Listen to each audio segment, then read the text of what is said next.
All right, welcome. So I wanted to go over a couple problems from lesson 6.2. Hopefully you went over the videos that we did before. Hopefully that got you thinking about what you could do to solve some of these problems. All right, so just a quick review. Intercept form and vertex form. We're going to be using this for all of these types of problems. You're going to have to decide which form you're going to want to use. Hint, if they give you the X-intercepts, you probably want to use intercept form. If they give you a vertex, then you probably want to use vertex form. So for this example, we want to write down an equation that models this information. So a quadratic with x-intercepts of -2, 0 and 4, 0 that pass through the point 2, 4. So again, x-intercepts from intercept form, if we wanted to find our x-intercepts, it's just going to be p, 0 and q, 0. So we're just going to kind of do it backwards. Here they give us the point, so this would be like your p and this would be your q. And if they give you a point, it's always going to be an x, y. All right, if it goes through the point. So here we have 4 of the values that we could plug into our equation. So y equals, again we want to use intercept form, so y is 4 is equal to a. We don't know what a is. X is 2 minus p, and p is a -2, so that will give us a negative, which gives us a +2, times x. So x is 2 minus q. Q is 4. And then all we need to do at that point is solve for a, because we don't know what it is. So here we'd end up getting 4 is equal to a times 4 times -2, or 4 is equal to a times a -8.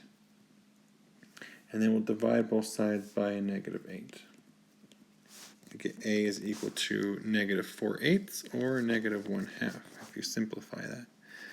All right, so now we have p, q, and a, and we'll plug that all into our equation. So y is equal to a is -1/2, x minus p, that gives us the +2, and then our x minus 4.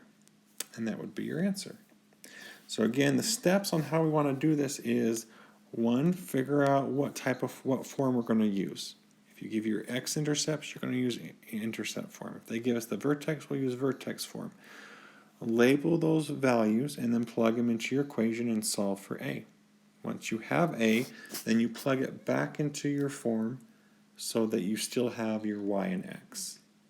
All right, those should be the only variables would be y and x. So here's another example, but they give us the vertex. So here we'd want to use vertex form. Vertex form was y equals a times x minus h squared plus k. So this would be, and our vertex is h, k.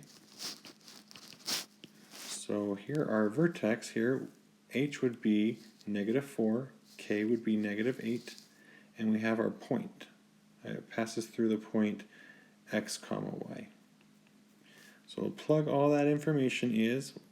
Y is -5 is equal to a times x minus h. So -2 minus a -4.